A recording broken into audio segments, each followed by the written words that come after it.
Hey guys, welcome back to my channel. Today I'm going to be doing a story time to tell you guys about the time that I had to keep my composure from going off on a crazy ass lady at my job. Forward to a few months ago, I used to work at this job at this gym called Equinox, and it's a really high-notch, top-notch gym. I love the place. I love working there. It was a pretty bougie gym. So all the parents there were very bougie, and they had certain expectations of the workers, which is understandable. But then again, there are some things where they just go overboard. Sometimes they go overboard and they expect a little bit too much, and they forget we're humans too. Forward maybe 2 months ago, I get up for work in the morning. I'm feeling really sick. I'm just not feeling well that day. I had bronchitis a few days before that, so I was still recovering from the cold part of it. So I come into work that day, still in a good mood, you know, totally happy, normal, whatever. And I see that I'm the only person on my shift. So I'm just like, I'm supposed to be having 3 people on this shift right now. Why am I the only person here? So I tell my manager does nothing about it, and I'm stuck working this 6-hour shift by myself. Keep in mind, my job is a kids club worker. So I'm supposed to be working with kids. I basically watch over all the children of the parents that have memberships at that job while they go and work out. So I'm there, I'm taking care of the kids, I'm doing my job, and all of a sudden, these parents bring in 3 babies, 3 newborn babies. They're like 3 months old. So now I have to take care of 3-month-old babies by myself. So now that already makes my job way harder than it's supposed to be, because I don't have my coworkers with me. I have like one baby in my arm, I'm like rocking the one baby in my arm while like pulling the stroller for the other baby to get them to both stop crying. Because both of these babies are crying at the top of their lungs, and I'm supposed to be doing my job. Where I work, it is a glass room. So there is glass going from one end of the room all the way to the other end. It is completely see-through. So all the parents can check in on their kids whenever they want through the glass, or they can just see what's going on in the room, you know, just for safety purposes. So these babies are crying at the top of their lungs. There's like 3 of them, and I'm trying to get all of them to stop crying. Now the parents are looking through the window like I'm crazy, like why isn't she doing her job? And yet I'm supposed to have other workers on the shift. Now this mother comes in with her 2-year-old child.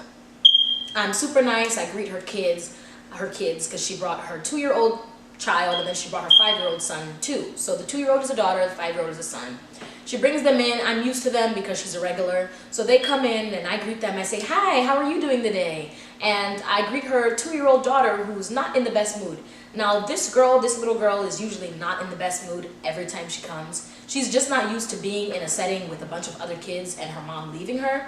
Now that could be parental issues too, like her mom on the parenting part, but either way, her child is just not used to having separation from her mother. So the child comes in a very bad mood. I greet her, I try to greet her, and she's just not having it. So I'm like, okay, I'm gonna give them their moments to separate, let the mom handle that, while I tend to these babies who are crying at the top of their lungs. And I'm trying to get these babies to fall asleep. So I'm feeding one baby her milk while trying to get her to fall asleep. Meanwhile, this mother is like trying to handle her kid, who is now having a temper tantrum because her kid doesn't want her mom to leave. Her kid does this every single time she comes to this kids club. So at this point, we're kind of used to it. So as her kid is crying, I'm waiting for her kid to settle down so that I can, you know, go and tend to her and give her some attention. So after I finally put the babies down and the babies are finally asleep, I go over to the mom and her 2-year-old. And now I start trying to engage with the 2-year-old, and the 2-year-old is pushing me away and giving me attitude. She doesn't want me. She wants her mom. Screaming at me, saying she doesn't want me, she wants her mom. So I tell her mom, well, I don't really know what you want me to do, because she's not feeling me right now. And the mom is like, well, if you would have been a better host from the beginning when I first came in here, then maybe we wouldn't be having this problem. So now I'm like, huh? Did you not see me taking care of these babies that are clearly way younger than your daughter, and they can't walk, talk, or feed themselves yet? Your kid can talk, walk, everything. She's perfectly capable of being left in a room without her mother. You have not trained your kid to be able to be without her mom for 5 seconds.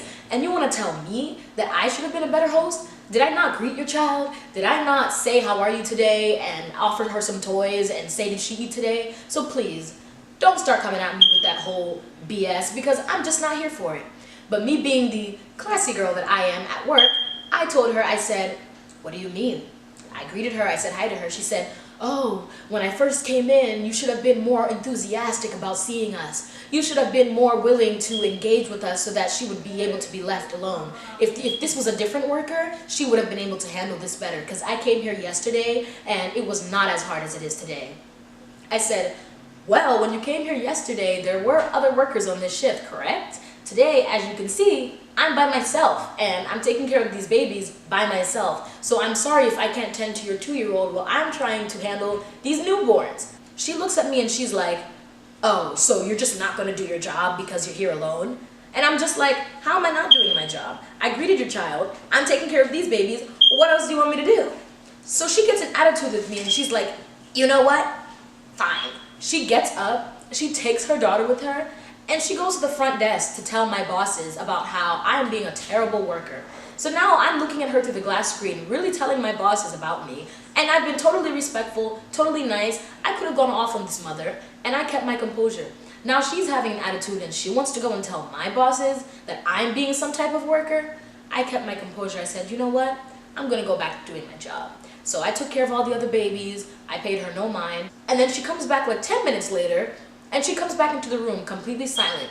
She comes in, she takes her daughter's hand, she tells her son, Lucas, I'm going to say Lucas is her older son's name, who was there and perfectly well behaved, by the way. She comes in and she's like, Lucas, we're leaving. Grab your things, let's go. Keep in mind, you have to pay $12 every day to be able to have a membership to be able to have your kid in the kids club. You pay each day. So you came in here and spent $24, if I'm not wrong, on both of your kids to come into this kids club for you to leave 10 minutes later. So I'm just like, okay, that's your loss, that's your money. Clearly you have money to waste because you want to have an attitude. So you can take your stuff and leave. It's fine, I'm still gonna have a job. So she takes her son, she takes her kids, she leaves. Every time this mom comes in to work out, she literally stays with her kid for like a good 30 minutes before she leaves to go work out. Now, when you come into a gym, sometimes you set up like Pilates sessions or you set up private yoga sessions. So this mother always had a private Pilates session for an hour. I think it was like an hour Pilates session.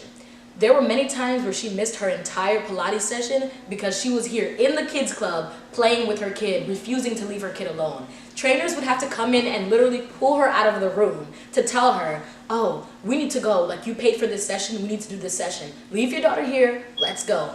And when they would do that, the mom would get mad and she would tell them, I'm not leaving my kid till I'm ready to leave my kid. Okay, so then why did you pay for the kids club for us to take care of your kid if you're just going to stay here with her anyways? And this is exactly why your kid can't be left alone, because you never leave her alone. You have your own like separation issues. So this time she's trying to make my job harder because she could never leave her kid. So I'm telling her like, oh, it's okay that your kid is mad right now. Just like leave, and she can be crying for like the first few minutes, but it's okay. Like, just leave and I'll handle it. She refused to leave. She kept sitting there, and then she wants me to sit there and just focus on her kid for an hour. I can't do that. I have other kids to take care of. So I guess she was mad that I wasn't giving her kid all the attention in the world.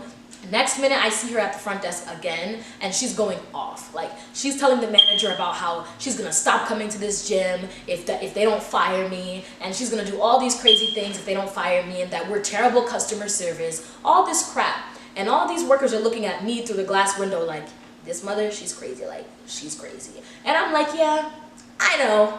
So she finally leaves after getting all that steam off of her chest. She leaves, and I don't see her for like a week and a half, and she used to come in like every day. I don't see her for like a week and a half, so I'm like, okay, maybe she really did cancel her membership.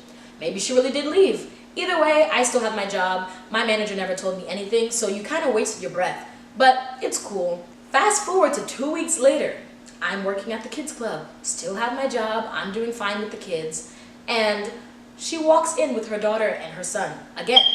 She sees the other worker that I'm working with, she greets her, she's happy, she's fine, and then she sees me in the back, because she didn't notice me at first. I was sitting there in the back, and she sees me. She walks in and she sees me and she goes, nope.